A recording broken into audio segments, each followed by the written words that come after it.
जबरदस्त.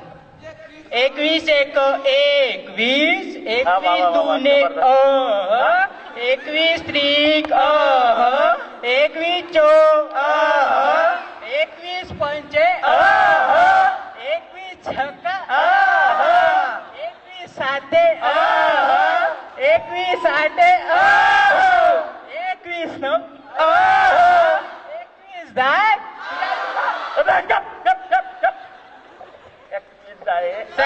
Sorry sir ते काय झालं सर चाल लक्षात राहिली आणि आकडे विसरून गेलो.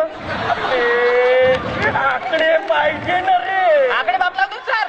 बाप अरे एवढ्या गरीब परिस्थितीत बाप तुला शिकून राहिला. थोडं शिकलं असतं तर बरं झालं ना. नाही सर आता आम्ही अमीर झालो. बाप्पा झाला. बेटी लागली का तुझी? नाही सर आता आम्ही 2 बैल विकत घेतली. बाप्पा 2 बैल. एक काळा आणि एक पांढरा सर. मग बांधतो कुठे रे तू कायले? सर कोणाला काळ्याला की पांढऱ्याला? आपल्या पांढऱ्याला. पांढऱ्याला सर आम्ही गोट्यातच. आणि मग त्या काळ्याला? काळ्याला गोट्यातच.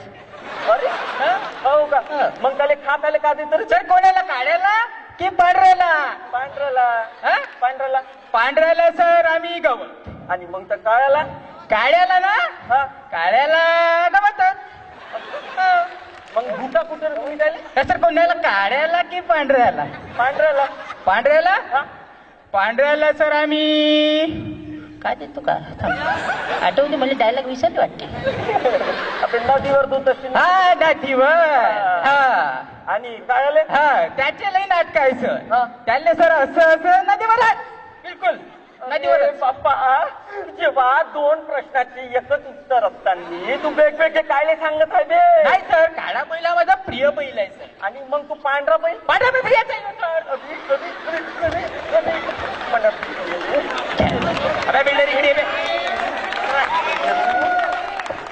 बोला गुरुजी. मराठी व्याकरणाबद्दल तुला काय माहिती आहे का? हो रोजच आपलं 4 पॅक झाले की वाक. अबे ते व्याक नाही रे. ते व्याक नाही. जसं आता एखाद्या मराठी वाक्यात कर्ता कोण आहे क्रियापद कोण आहे हे तुला ओळखायचं आहे. ओळखशील का? ओळखशील? थांब आता मी एक मराठी वाक्य बोलतो. ठीक आहे. सुमन रस्त्याने. सुमन नाही मी वाक्यातही सुमन म्हणत. बरं इकडे तू आता इकडे. मी काय म्हणतो सुमन रस्त्याने चालली होती आणि ती अचानक थांबली आणि मग तिने मागे होऊन पाहिलं. यात सुमन कोण आहे? पोरगी. मराठी व्याकरणाबद्दल बोलत होतो रे. तुला करता कोण क्रियापद कोण हे ओळखायचं होतं. पहा आता समजा मी सुमन आहे. सुमन आयला सुमनच्या अप्पर लिप्पा किती वाढले. जबरदस्त. अबे इकडे लक्ष नको देऊ. इकडे लक्ष दे रे. सॉरी.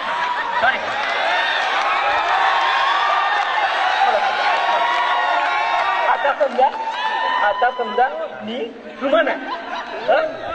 आता समजा मी सुमन आहे आणि सुमन रस्त्याने चालली होती आणि ती अचानक थांबली. त्यात आणि मग तिने मागे वळून पाहिलं. यात सुमन कोण आहे? सुमन प्रेग्नेंट आहे.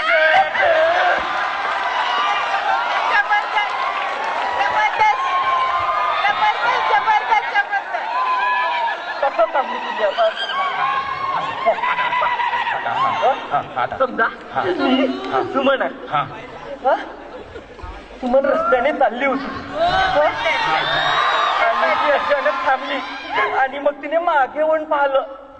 यात सुमन कोण आहे? आयटम आहे सर.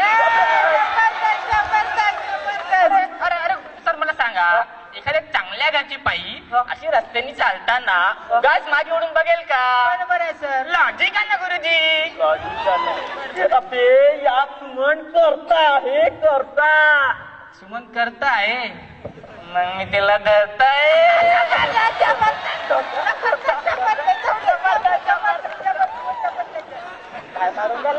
इकडे बेटा इकडे इकडे माझी नोकरी पत्त्यातून राहिली बरं. इथं VITचे चांगले चांगले लोक बसलेले आहे. मला नोकरीवरून काढून टाकतील बरं. याच्या घरी आहे नोकरी. बाई नाही आली त्याची 2 दिवसापासून. ते बाई नाही आली म्हणजे तुम्ही का तिथं भांडे घासणार आहो? एवढा इंजिनियर माणूस बनून शाहरुख खान म्हणे काही पण करायचं म्हणे त्याच्यासाठी पण. हो का? जाऊ दे आता. मी का म्हणतो तुले महाराष्ट्रात राहते तू आता. महाराष्ट्राबद्दल तर तुला खूप काही ऐकलं होतं. तर तुला माहिती असतं महाराष्ट्र ही संतांची भूमी आहे. तर संत तुकारामाबद्दल तू काहीतरी सांगते का? 10 वाक्य सांगू? 10 नाही जीव घेशील का माया? फक्त तू 3च सांगून दाखव बेटा. 3 का? फक्त 3 वाक्य तू सांगून दाखव या लोकायले. संत तुकाराम एक संत होते. पहिलं वाक्य. तुकाराम हे त्यांचे नाव होते म्हणून लोक त्यांना संत तुकाराम म्हणतात. अरे मास्तर मारू नका ना लहान पोरगा आहे ना सर.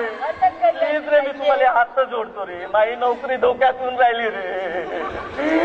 मला ते प्रश्नाची उत्तर द्या रे नाही तर मला काढून टाकण हे लोक. कसं करू रे? तू ये रे इकडं. तू ये माईक घेऊन जा. माईक ना आणता बोलला कसं असतं मी तू. बरोबर. आता मी का म्हणतो आपलं काहीतरी राहिलंय ना. काय म्हणते आता म्हण्या? काहीच नाही ना. म्हणा लागेल का नाही आपल्याला? आता आपण नाही का भूगोल या विषयावर बोलूया. गोल फेवरेट सब्जेक्ट.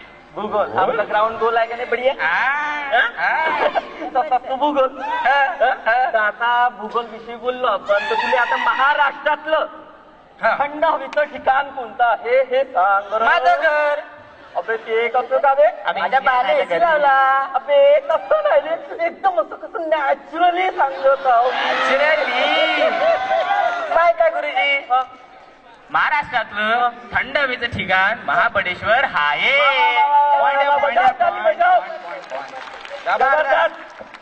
जबरदस्त. मग आता एवढंच उत्तर दिलं तू ना. इकडे आहे ना. मी काय म्हणतो आता महाबळेश्वर बद्दल तर तुला खूप काही माहिती असेल ना. तर सांग बरं 2-3 वाक्य सांगून टाक मला तू आता. महाबळेश्वर मध्ये लोक भरपूर चहा पितात. सारे कारण ते थंड हवेचं ठिकाण आहे गुरुजी. महाबळेश्वर मध्ये लोक लोकरीचे कपडे भरपूर वापरतात. सारे कारण ते थंड हवेचं ठिकाण आहे गुरुजी. महाबळेश्वर मध्ये रात्रीला लोक फॅन लावत नाही. सारे कारण ते थंड हवेचं ठिकाण आहे गुरुजी. थंड हवेचं ठिकाण. थंड हवेचं ठिकाण. त्या व्यतिरिक्त तुला काहीतरी माहिती आहे का रे? एक विशेष माहिती आहे गुरुजी. कोणती? महाबळेश्वर हे महाराष्ट्राचं उगमस्थान आहे. उगमस्थान? हे कसं का रे बाबा? हे तर नवीनच माहिती आणली तू इथं. कसं आहे ना गुरुजी महाराष्ट्रात कुणाचंही लगीन हो.